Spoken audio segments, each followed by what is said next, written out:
Wow. Do these move? No. Oh, yes, it does. Exciting times up here. You can move the whiteboard, guys. Very How to exciting. make interactive videos, but also move whiteboards, apparently. We're super excited about this.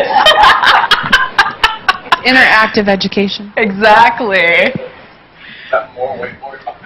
I don't know. I don't think so. Is it? It is. Is it a wall talker? Like a... Yeah. Oh. Okay. Reining And back in. the topic is going to be different today. Exactly. We're changing our presentation now. I'm sorry if you came for Playposit. It's no longer here. Oh, boy. I'm just kidding. All right. Get started in a few. 10 seconds. 10 seconds. Oh, nice. I need to take one and use it. All right, good afternoon. No, not yet. Good morning, everyone, and welcome to our session on Playposit, or as we were discussing, is it Playposit? Is it Play? We're just going to call it Playposit. How to create interactive videos with a few clicks. For those of you that voted for the session, oh my God. Thank you very much. We posted on Facebook and Twitter, and then it just kind of skyrocketed from there. So thank you. We really appreciate the support. I'm Corinne St. Clair. I work for Loyola Law School in Los Angeles. My official title is Director of Law School Technology Services. My unofficial title is Keeper of Box and Printer Whisperer. I am here because I like free food. I also need to stock up on pens, so vendors, I will see you shortly. If you want to find me on LinkedIn, that is my username. Please feel free to add me, and if you have any questions after the session, you can't stop me from talking. It's a little embarrassing, so please reach out.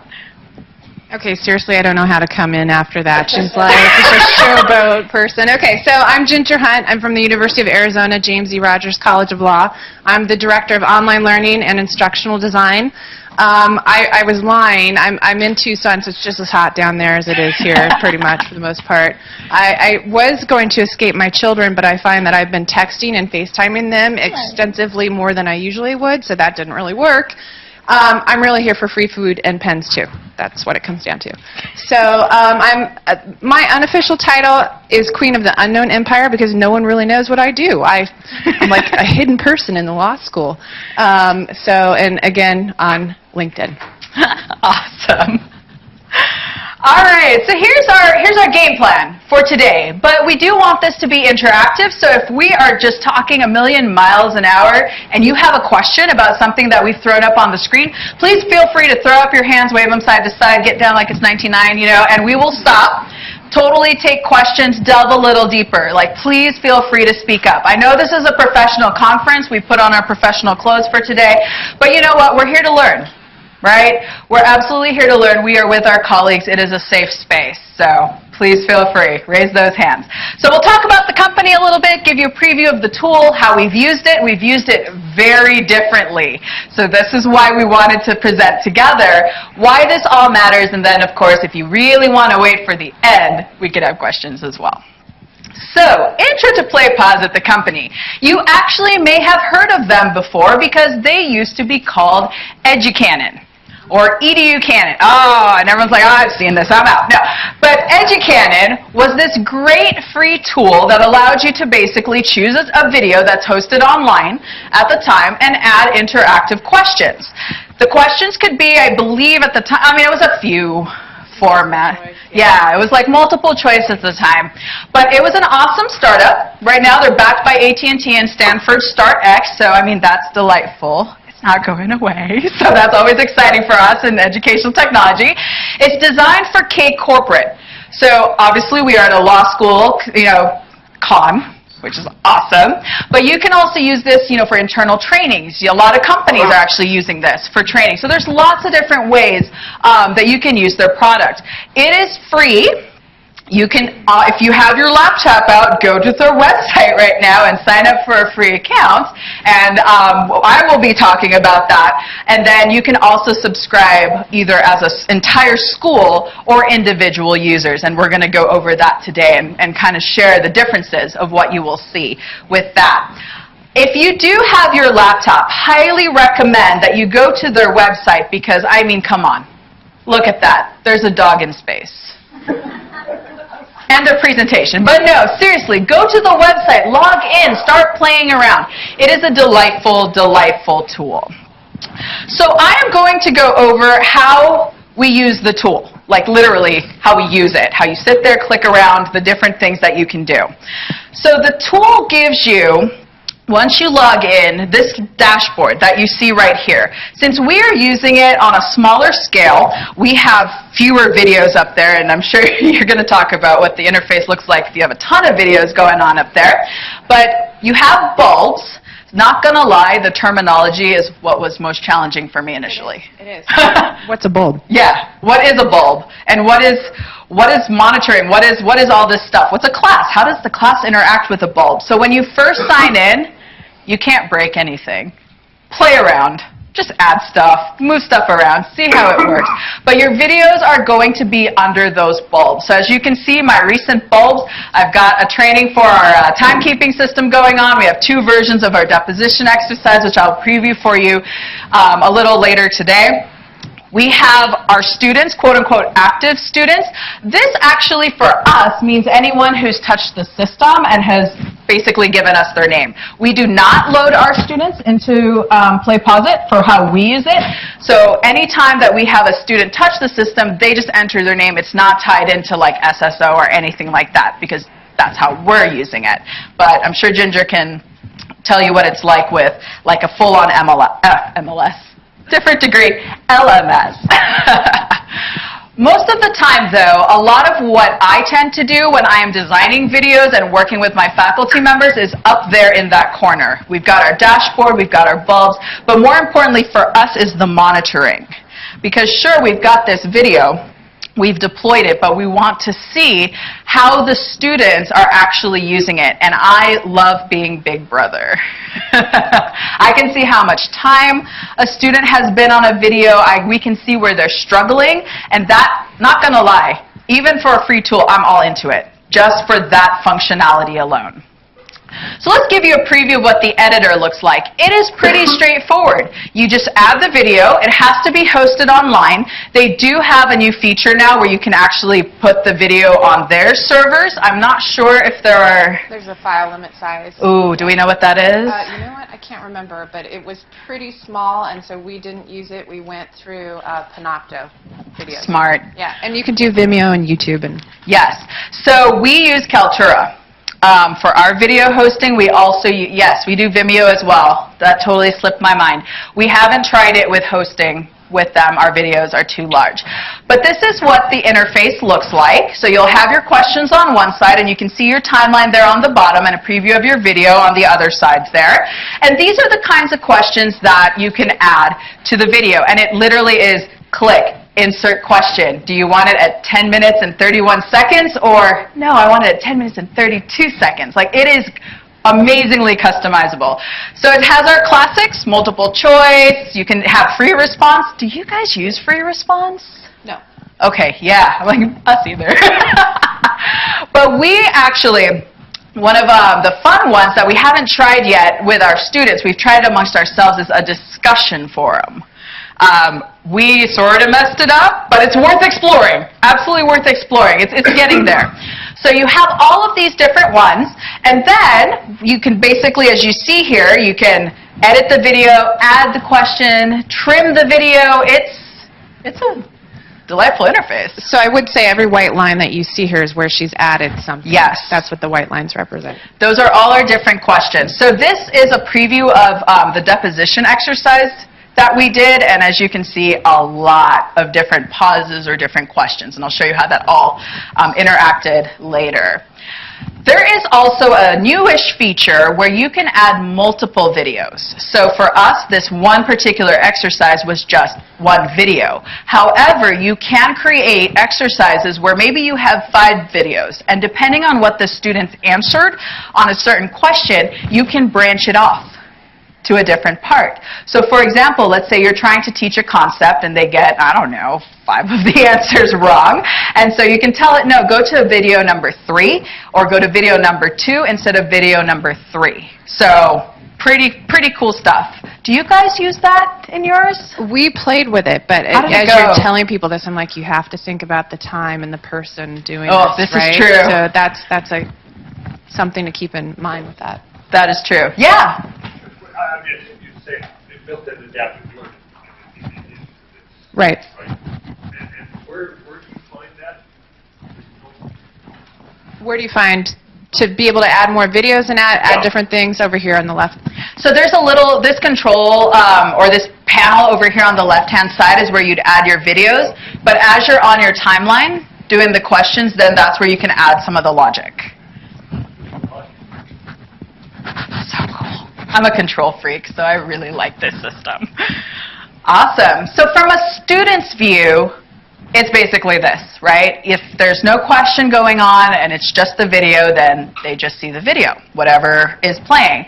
However, once a question pops up or they have been answering questions, they do have this timeline on the bottom where they can see how much time they have left if they've answered a question incorrectly or correctly. So you can see the green line a little bit there versus the red lines.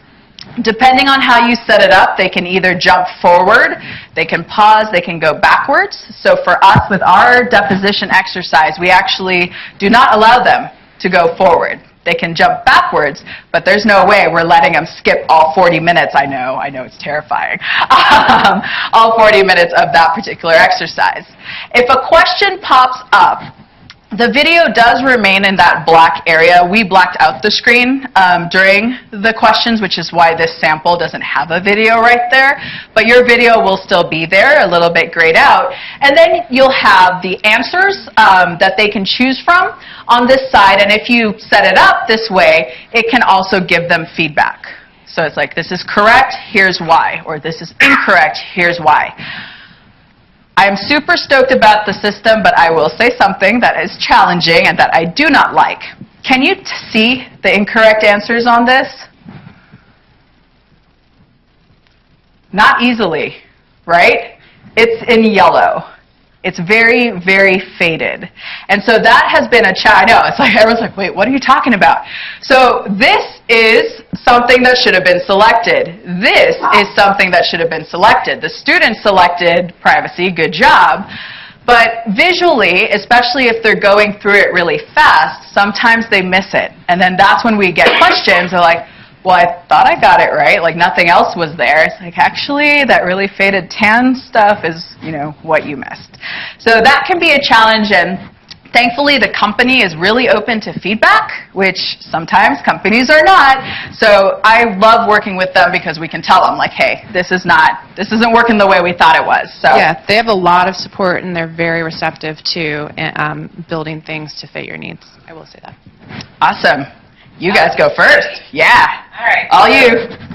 Down at the University of Arizona, I'm actually going to talk about a pilot that we did university-wide.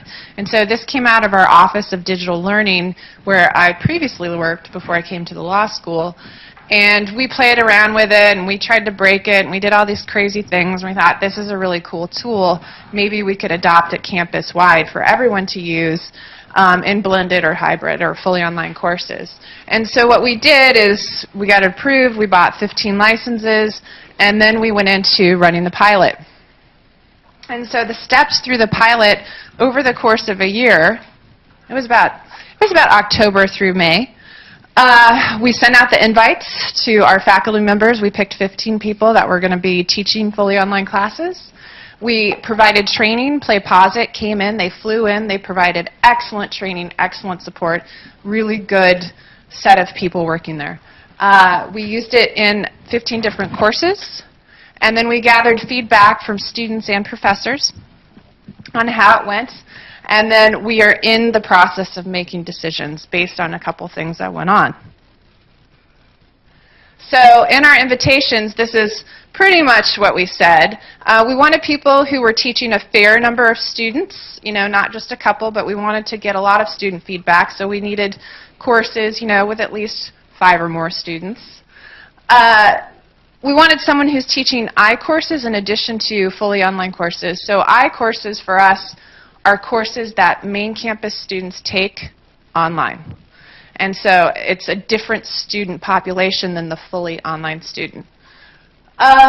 We wanted someone who is willing to learn about a new tech tool because there was a learning curve there, right? So we needed people who were willing to come to these trainings and be a participant for us. And then, of course, someone who's willing to give us feedback as part of it. So this is what we did. Fall. Well, yeah, we started last fall, went in the spring, and I guess it's ongoing. Okay, so we had a kickoff meeting that was an hour. We did a 2-hour training. We did some little focus groups and a closing meeting. And our requirements for use in this pilot is we wanted everyone to use it in at least one spring course. We tried it in 2, and I'll get to that in a minute. We wanted at least 3 Playposit bulbs in the course, meaning we had questions at 3 different points, or 3 different videos in the course. 4 different Playposit question types. In the free version, what do you have, 4 question types? We use primarily 4 of the question types. Yeah. So for the free version, there's a certain number of question types. The premium version gives you access to everything. And we wanted them to use D2L's gradebook integration. Aha. And I'll get back to that.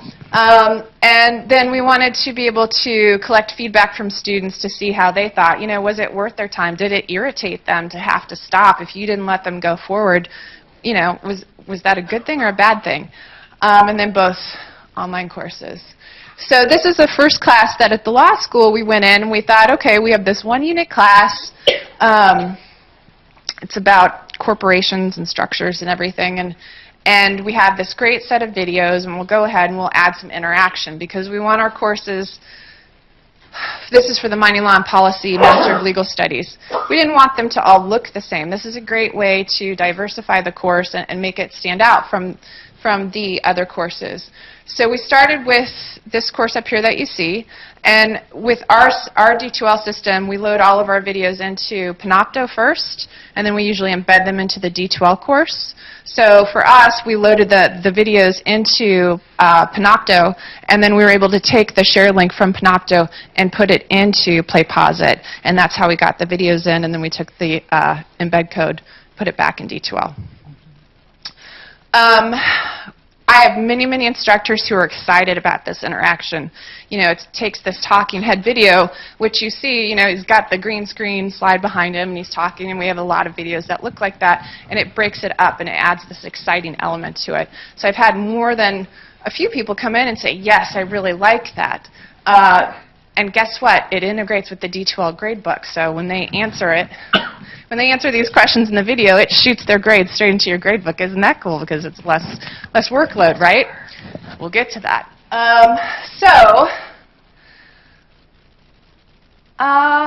Yeah.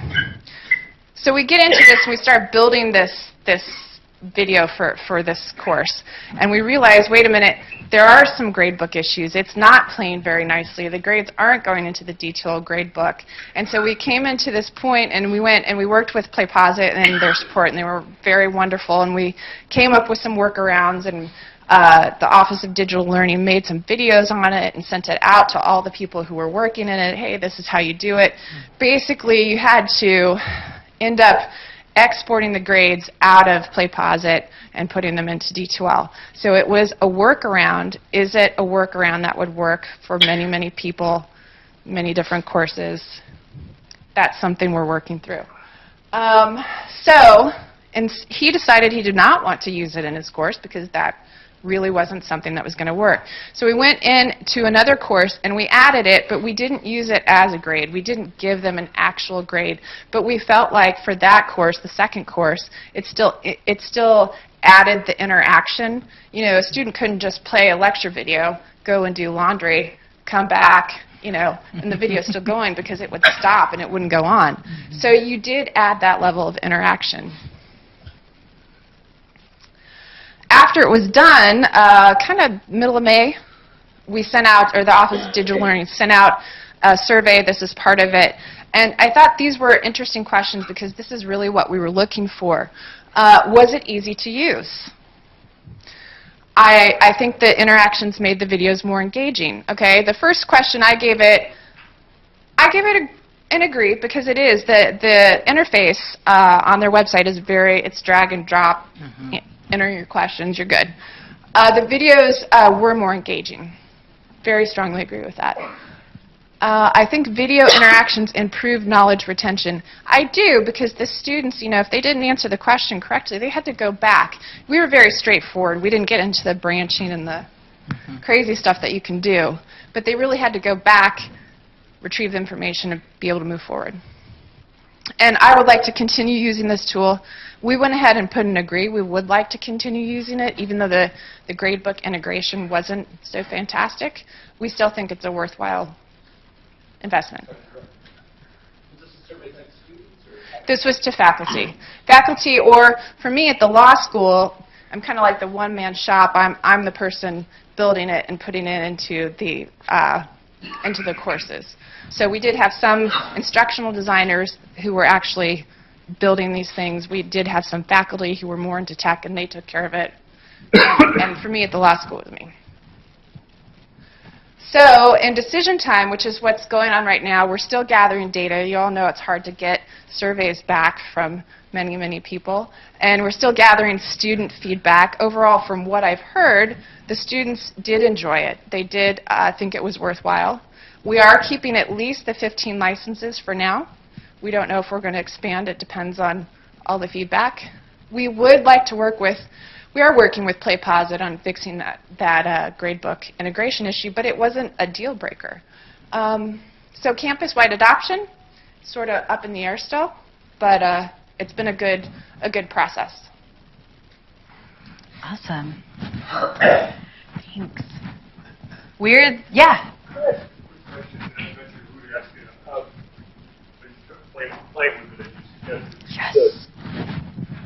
Can you start with a video that you have in your own storage as opposed to something where you give it a URL? I know you said you started Ginger with stuff that's posted on Panopto. Can I start with an MP4 file that I've got? Yes, you can upload your own video, but we're not sure what the file size limit is. And for all the videos we work with, we always got kicked out. So we just don't use that feature. Yeah. Using entirely hosted videos. Yeah, because I tried with several different videos and upload, and they were always too big. Yeah, and we tried compressing it. I mean, down to a level that we were okay with without it being, microscopic 320. So we tried, but for what we were attempting to do, uploading it to Playposit was not working. So Playposit is creating the bulb on the original host site. Playposit is creating the bulb on their side. You are telling it where to pull the video from. Yeah. So the video in Panopto is still the original video. It hasn't been changed. I will say when you go into Panopto, if we have any Panopto users, and you go to share and you grab the link, you put it into Playposit, and then you have to delete the last quarter of it before it will pull up that video. And I kept doing it wrong, and it took me like 3 days to figure out what I was doing wrong. And I finally worked it out. And it was not a huge deal. I just had that mental block. Yeah.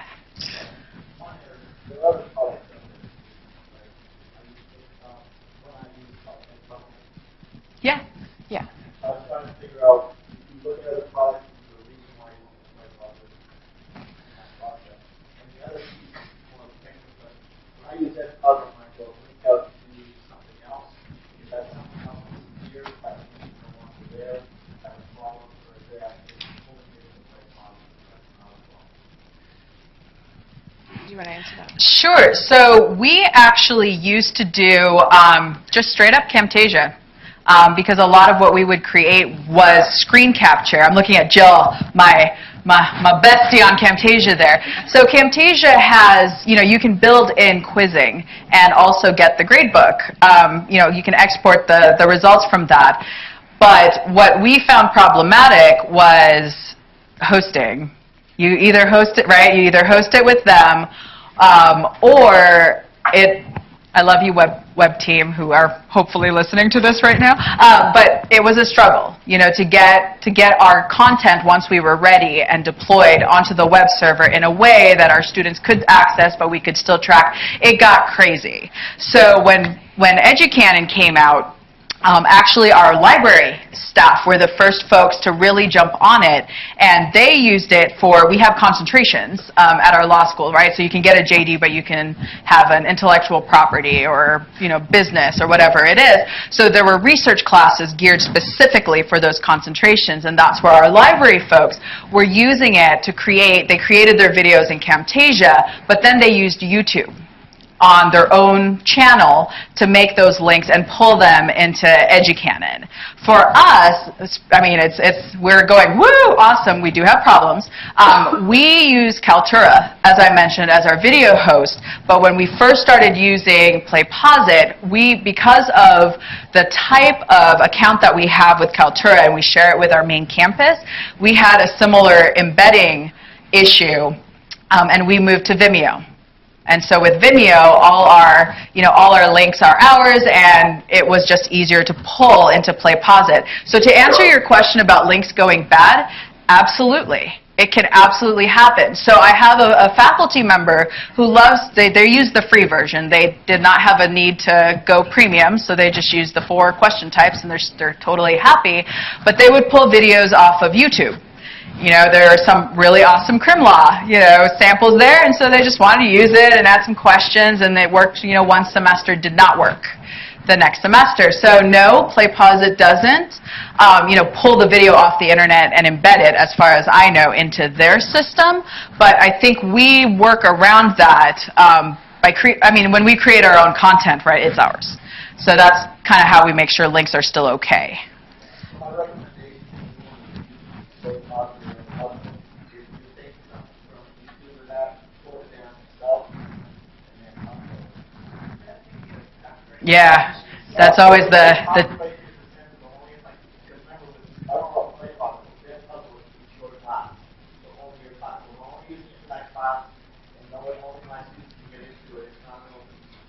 Yeah, I still feel weird about it. Like, I definitely have conversations with my faculty of, no, you cannot just, screen capture the inauguration and save that for, years to come. We'll find a legit source, for that.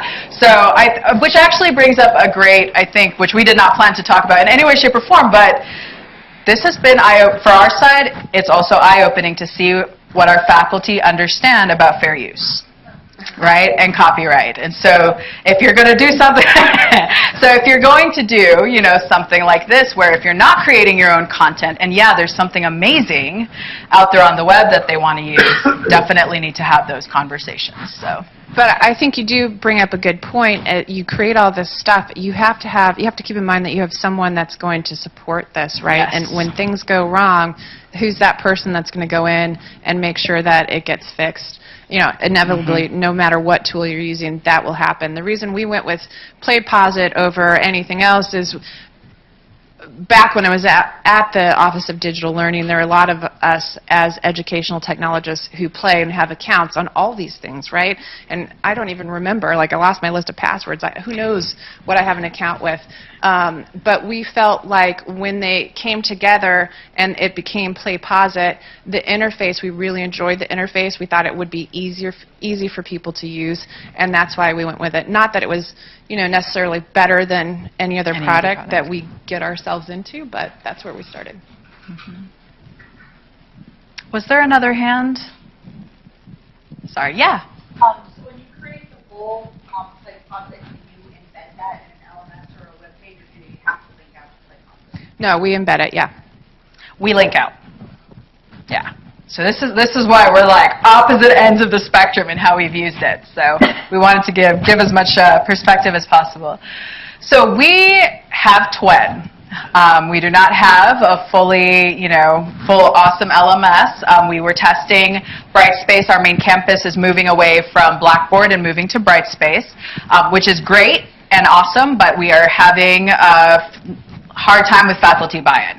Twen does everything that they want to do, so why move? And I mean, we can keep having those conversations. We will keep having those conversations. But in the meantime, they want to use this tool. How do we go about it? So for us, the interest is there, but the consistency in use is not there. And so for us, it did not make sense to go with a full-blown licensed pilot. And so what we do, if a faculty member would like to try it out, we do support them in getting started on it. They generally like to try the free account first, and they might make one or two and run with it, and they post it every semester and they're happy.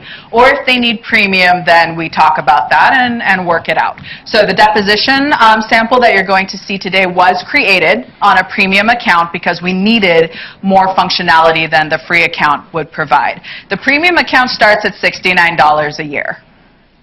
I am happy. As a budget holder, I am happy. So we did have, one of the reasons that we do like Playposit is we are a Google school. We have Google Apps for Education. We have our own special agreement with them, which is why that all worked out. But the cool thing is when you go to sign up for Playposit, you have the option of selecting a Google account as your main account. So on one side, I am super excited that it is really easy for my faculty members. If they decide at 2 a.m. they want to try it, they can just go, click on the Google icon and sign in and start playing around with the system. As an instructional designer and someone who works with my faculty, I have no idea necessarily how many folks are doing that at 3 a.m. because I don't have a central system like if we had just gone with a license, So that is a challenge sometimes, and I am more than happy when faculty come up to me and say, oh, so I tried that thing. I'm like, awesome, let me add you to my list. So that is something to consider as well when you're trying to decide, like, well, do we just want to go individual and see what happens, or does it make sense to go with a full-on licensed, track everybody? So for us, we stayed on individual. Our first project, the reason we really started looking at Playposit was I have a faculty member who I absolutely love, loves to think out of the box, and more importantly, wants students to learn, right? Like that is the end goal. Technology is just a tool. I'm sure we have all run into folks who are, technology is our savior and is, going to solve all of our problems, and actually it probably causes more of our problems, but it's a great tool, right? You just have to find out how to use it. So I appreciated, we sat down one day and he said, you know what, I noticed that my students, I don't think they are getting enough time practicing for depositions. And so I said, all right, what's a deposition? My background is general higher education. So I'm like, that's cool, what's a deposition? Like, tell me more, tell me more. You're the subject matter expert, I'm the designer, tell me more. So he was explaining that, in a deposition, right, you have the two sides, you have the plaintiff, you have the defendant, you have both attorneys, you have the person being deposed. And he suggested, he's like, I'd like to make a script, I'd like to record this as if it was a real deposition, and then I'd like students to be able to make objections. And so okay, interesting, how would we go about doing that? We're like, what if we just made the questions the objections? You watch the video, you hit a point, and you can decide whether you are going to object or not. And you choose from the list of objections, and the system will tell you if you're right or wrong. So we're like, all right, sweet. First run, the video was about 1 hour and 20 minutes. I'm like, okay, industry standard is, 7, maybe 15? That's really pushing it? And does it really have to be 1 hour long? And he looked at me and he said, depositions can go for 6 hours, right? This is freebie right here in 1 hour and 20. I'm like, okay. So we did it. And so you saw those 2 videos initially. That one is the 1 hour and 20 minute version. And then we have the now 42 minute. I know, we shaved some off. 42-minute version, but as much as my instructional designer heart is it's still 42 minutes, the students were learning. The students actually learned. And having the experience of knowing you are going to sit there for 42 minutes and a deposition can last 6 hours or more, 42 minutes. Can you do it? Can you respond with gut reactions? Don't sit there. Are you making an objection or not? So it was a great learning experience for them, and it was also a great learning experience for us. And I just want to pause and say, we have our industry standards, but we still need to think, what is going to work for you and the context that you're trying to work in. This is a 5-minute video, not the 42 minutes, because I love you guys. So parts of it are sped up so that you can, we don't need to, and I can't jump. That was the fun part. You can't jump in the video, so pre-recorded this so that it's sped up in certain parts and other parts it's actually playing so you can see what it is like. So to get started, we have our students. We don't load our students into the system, so they basically enter their names. They can start the exercise. Depositions are an important part I of civil apologize, it's my litigation and voice. a key tool for getting information from witnesses. The attorney Notice that I was trying to deposition, skip, often referred to as the examining and I attorney, can't. must prepare questions for the witness, also referred to as the deponent. I can mouse The attorney around. defending the witness at the But I can't deposition, skip. often I referred have to as to the watch defending this. attorney, must prepare the witness regarding the process. Blah, blah, blah, blah, blah, blah, blah. More information, but good information. And so the whole point of this exercise is, you know what? Lawyers do things differently. You're still going to have to find out what works Once for you you. enter the information in the But process window and click submit, try it this the video way. will resume with either the witness's response if no objection was necessary, or objections by the defending attorney. You will see in real time if your reaction to the examining attorney's question was proper. The exercise will continue to the next One of the question most by the important examining things that we attorney, did that and we the did not process do will the first repeat time until was the give them conclusion of the actual deposition. instructions on how to use Playposit. Take a moment now So to try even this for this yourself. quick pause of select objection A, click continue, it really helped the students. Et cetera, disclaimer, you should learn to be your own attorney, continue. She's swearing in, they're talking, going over the rules. I agree, I understand. Awesome. And then we should get to the first point where a student can actually make an objection. They had a lot of instructions. This was hard to sit through. Yes? Can Playposit, can you speed up the Is there any reason you can't give truthful and complete I'm not sure, testimony? actually. I haven't tried. No. That's where 3 people. Are you taking any medication? I'm not So I'm sure. speeding through that. I didn't know. Yeah, no, I sped it up in Camtasia. Yeah, I did this outside of the system, not in Playposit. All right, so I am taking this quiz right now, so you can see me struggle on what the answer is. At least I got one right. Okay, continue. Let's see what the attorney objects to. Objection. Privacy and not reasonably calculated to lead to the discovery of admissible evidence, and vague and ambiguous as to time. Instruct you not to answer. Have you taken any medications in the last 24 hours that will impair your ability to testify truthfully and accurately? No, I don't think there's an objection. Let's try it. Yes! Got it right. Awesome. Continue. No. Who have you spoken with about your deposition? My attorney, my husband, and my sister. What did you discuss with your attorney? So as you can see, our little maybe there's an objection you should make at this point, if you've been paying attention to the pacing, students. All right, let's see. Does this person get it right? Oh, good job. Objection. Notice that Attorney client correct privilege, instruct answers, not to answer. wrong answers. So you can see as you go What along did you how discuss well with you're your doing. husband? Yeah.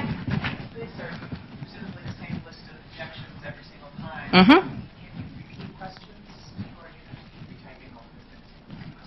You can duplicate. You didn't used to be able to. Objection. And I had an intern at the time. We first did this. I'm so What did you sorry. discuss with your sister? So the first round that we did this, we actually did not include feedback.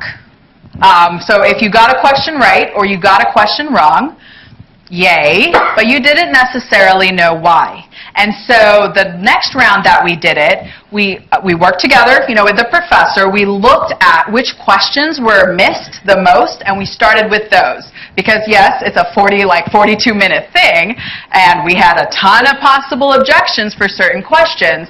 So we started with the worst responses and then worked our way through so that there is feedback for most of the questions Objection. now. Speculation. What is your understanding of why you were hired? I assume it was because I was qualified. I mean, no one ever told me anything about why I was hired. Who made the decision to hire you? Notice our editing got a little better too. You don't know if there's an objection there now. So for students, the first time that they ran through this, they fell prey to the, I'm going to sit here and really, really think about this, which is not the point of a deposition, right? When you're in a deposition, you can't just sit there and be like, am I going to object or not?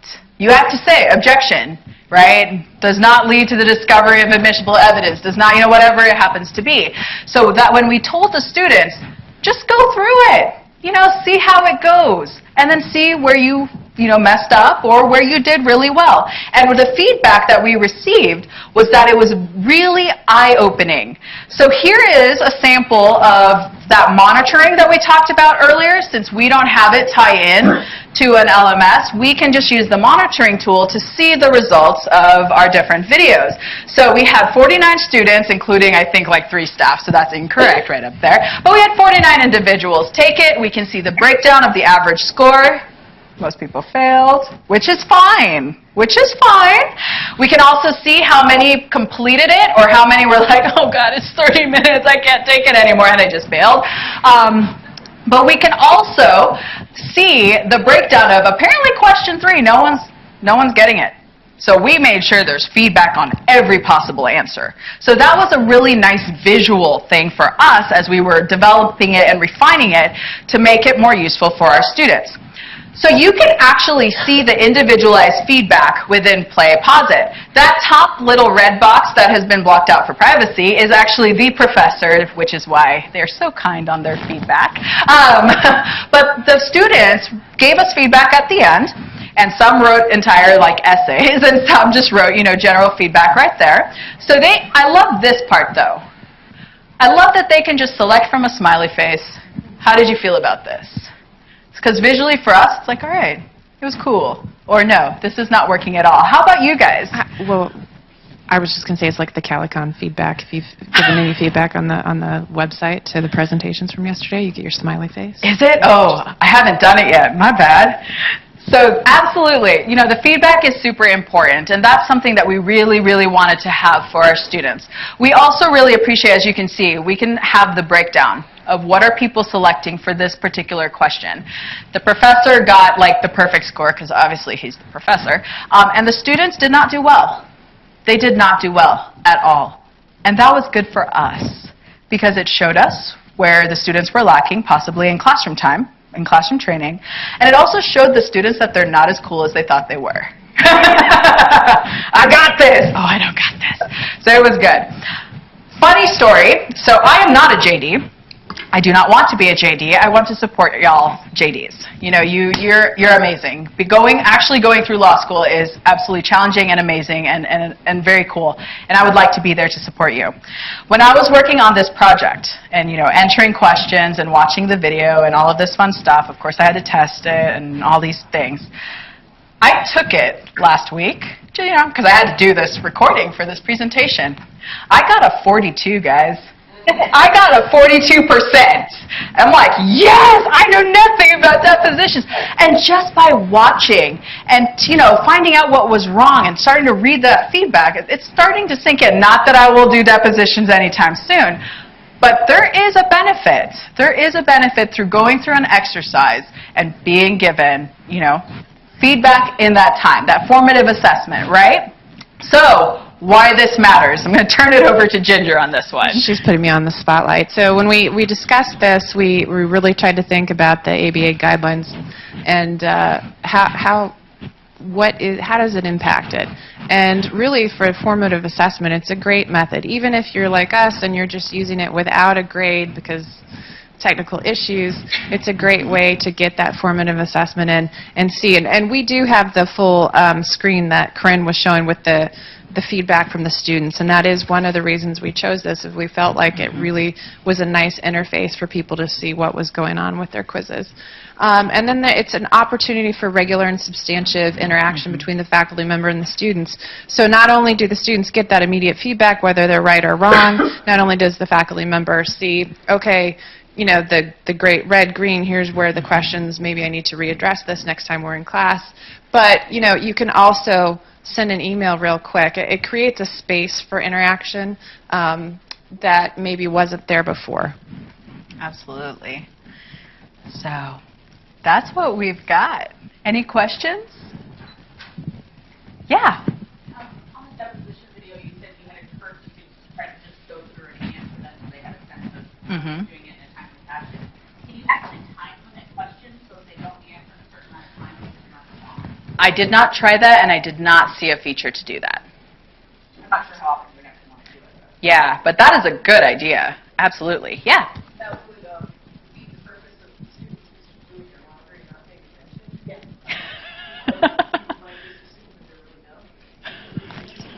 They walked away. And in a 42-minute video, that's exactly. Any other questions? This is a really good tool. It really is. But what we really didn't show you is the hours of work, you know, to get us to this point. So it's not a magical fix, but oh my goodness, it's great in the arsenal. right, it's great to have. And like Corinne, I mean, the crazy number of things you put in there, I just can't even, like, understand that. But so, I mean, even adding just 3 questions to a 20-minute video gives that interaction that normally wouldn't be there. And I would highly encourage that you start that way. Great way to start. Yeah. Can I ask how I'm wondering about public questions. Multiple ties, full of life and such. How helpful did you find those writing for multiple choice? You know, I think they're quick and easy to get results from, right, and to kind of see. They had the discussion tool where, you know, the discussion tool slides over from the right, and you can read this whole thing, and you can watch extra videos right there, and then you can add your answer. And I think it's more of it's not a quick answer response. I like seeing the immediate feedback from the responses. So we have not had a use case yet that really fit the other question types, which is why we haven't used them. For example, one of the other things we have is our timekeeping system that student workers need to use, and so we have them go through a really, really short video. But then initially, one thing I had tried was just open-ended question. You know, where is the button to submit your timesheet? And I'm like, oh, top left-hand corner. No one thinks that way, unfortunately, and we didn't want to sit there and have to look through all the open feedback, like, did they say top left-hand corner? So for us, the multiple choice, the check boxes, that is what works for us. But that does raise a really good point of, did we design it because that's easier? You know, it makes our lives easier for the grading, and not going to lie, maybe it's a little bit lazy, or did that actually fit the context, like truly fit the context that we're trying to do? So like, for example, we want to do a little bit more with that discussion forum question type, and we just haven't had the use case quite yet. So maybe next year we'll be hearing about all those I think you have to find a balance of what's right for the situation. Exactly. Yeah, for feedback. So when you get individual responses from the student, is that really easy to use in the Playposit interface? Can you interact? All I really use is SpeedGrader Canvas. So can you interact with it and like give individual feedback beyond like the standard like pre-canned feedback? I guess I'm hearing it. Oh, like tell Erica that you missed question 5 but you almost had it. We'd never tried that. We never tried it too. We just tried the built-in feedback on the automatic. We never actually, so I don't know. Yeah, no, that's a great question. Sorry, I misunderstood the question. I thought from the back end, like interacting with the feedback, like it's amazing. The one downside though, you can export feedback and scores, but not gonna lie, it's not as pretty as the interface, and that has turned off some of our users because it's like, well, but it was in a pretty chart, and now it's in an Excel spreadsheet, and it's really boring. What do I do? I'm like, oh no. So, but yeah, no, that's a great question. Haven't tried that. Use that reflective pause. Yes. What do you use it for? Absolutely. Exactly, and I want a photo of them going like this. No, it's good for us. It's good for breaks. Actually, that was a reflective pause. Are you ready to continue? And then that kind of starts their, their timer, their internal timer, not really blocking them off. So it helps us pace. So even though, yeah, it's a 42-minute video, hopefully it doesn't feel like that if you use the pauses effectively. Or we have some videos where the instructor says, okay, now here's the scenario I want you to think about. And instead of saying, okay, now the video is going to break, I want you to go write it down and turn up your paper into the assignment folder. Reflective pause. Think about your answer. When you come back, I'll share my thoughts with you on Click that. continue And that works well. on their own. Yeah.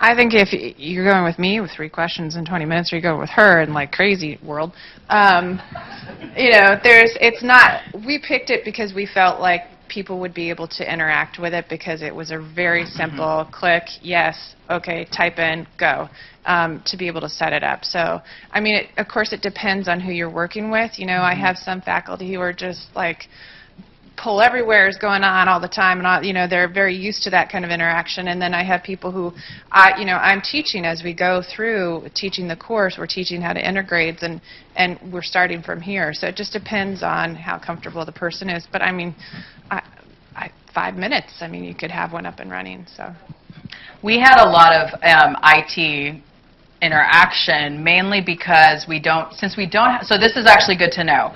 We have a couple of premium accounts, but because we don't have a site license, we can't share our content with each other as far as I want to make you like an editor on my bulbs.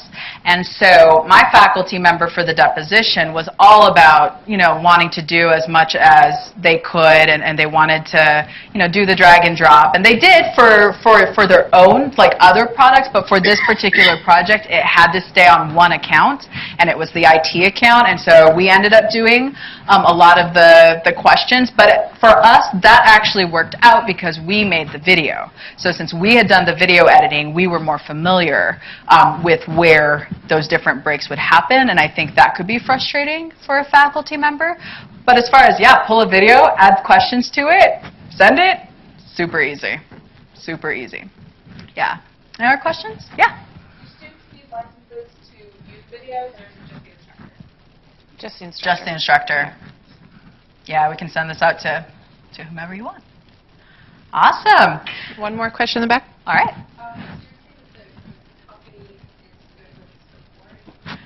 Yes. They're great with support. They're great. So for an individual user, if you have premium, you actually have a little chat bar on the side, and if someone is there, then you get a response immediately. And you can actually even paste like screenshots, which for me is everything. And if they're not there, you get an email back. The longest I've had to wait, I think, was 2 hours, which in the grand scheme of things wasn't actually that bad.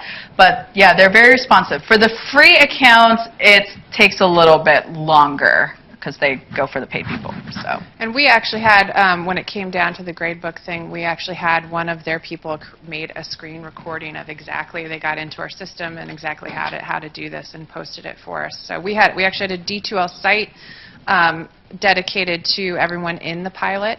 So we put all of our instructions there, any ideas for how to use it, any feedback, discussion going on, and so people could find all of our information in that D2L course site. All right. Any other questions? Awesome. You know how to find us? Please play with the tool. It's super cool. Be free. Let's get to lunch. Room 442. Like a entertainment person.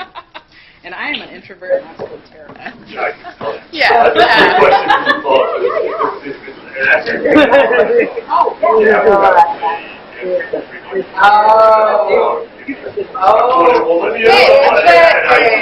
But even when I had it, I couldn't put in big files. Oh. Take up to 100 at one place or another place. Okay. You know, when you back up on what? And I think, you know, the problem is that we have an issue that's I'm fighting about with right now. I don't want to use any. I mean, basically, I'm trying to protect the academic perception of fair use. Right. Because I'm creating content for my context text. And they're saying they own it. And I'm saying, Do they let you walk away with what you create too? Or no? They say no. They say everything.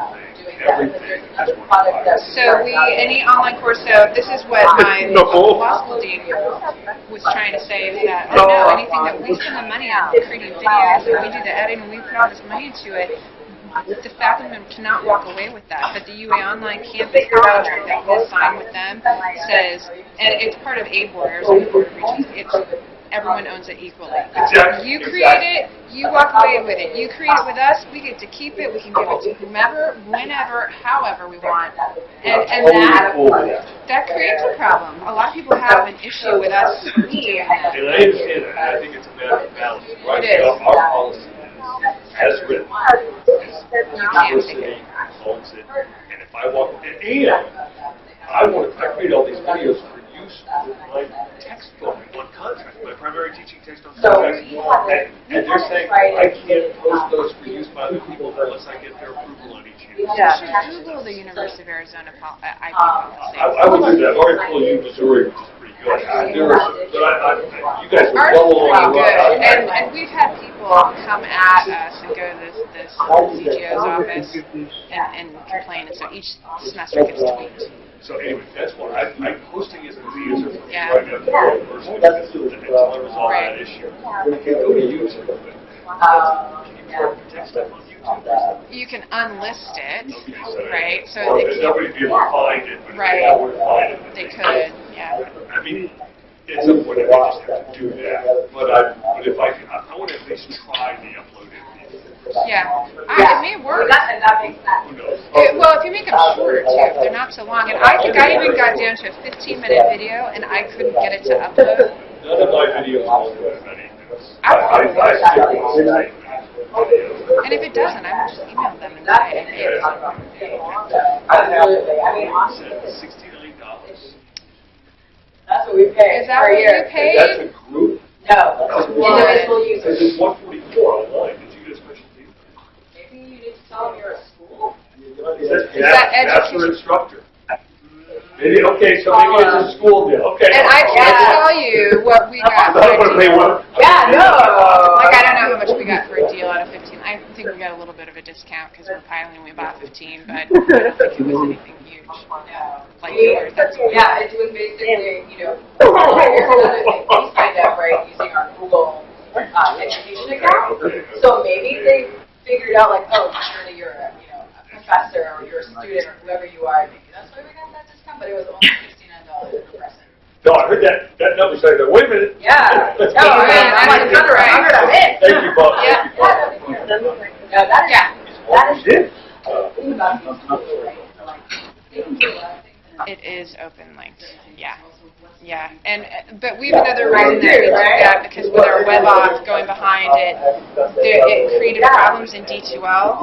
Whereas if we didn't say open to public, we didn't do that default, and this started 2 years ago. When we embedded it into D2L, even though if a student was signed into web auth and were into D2L with their ID and password, they'd get to a module with an embedded video from Panopto, and it would require them to sign in again. And it was this disaster nightmare. The students were emailing tech support all the time, and no one could work, so the workaround was just make it. Yeah. Exactly. Yeah. With the open to the public. Or whatever, anyone with the link or whatever it is, yeah. Yeah, exactly. That's why for us, like, we were Well, really yeah. excited that, that they're sponsored by Training materials. and for, San Francisco. Want out there. Yeah, we tell our employees these things, and we Better, tell but them at least right now, I know that they're being funded by. Right, you don't want it going out there. And you know, I don't know. I know there's college. Yeah, this is what you need to know. Yeah, I wouldn't use it for that. We just used it very, very lightly just because we were testing it. You know, we didn't get into anything serious, but I think it could be good for training. It's been a while. That's awesome. No, I just looked for my so we do have a research course. Yeah, and you know, it was weird because it was the Panopto shared link. I think it was after one of the slashes you had to delete everything afterwards. And so I would highlight everything at the end, and then I would hit the space bar to delete it because that is an actual workflow for me instead of delete. And so then I'd copy it and I put it into Playposit, and it wouldn't work.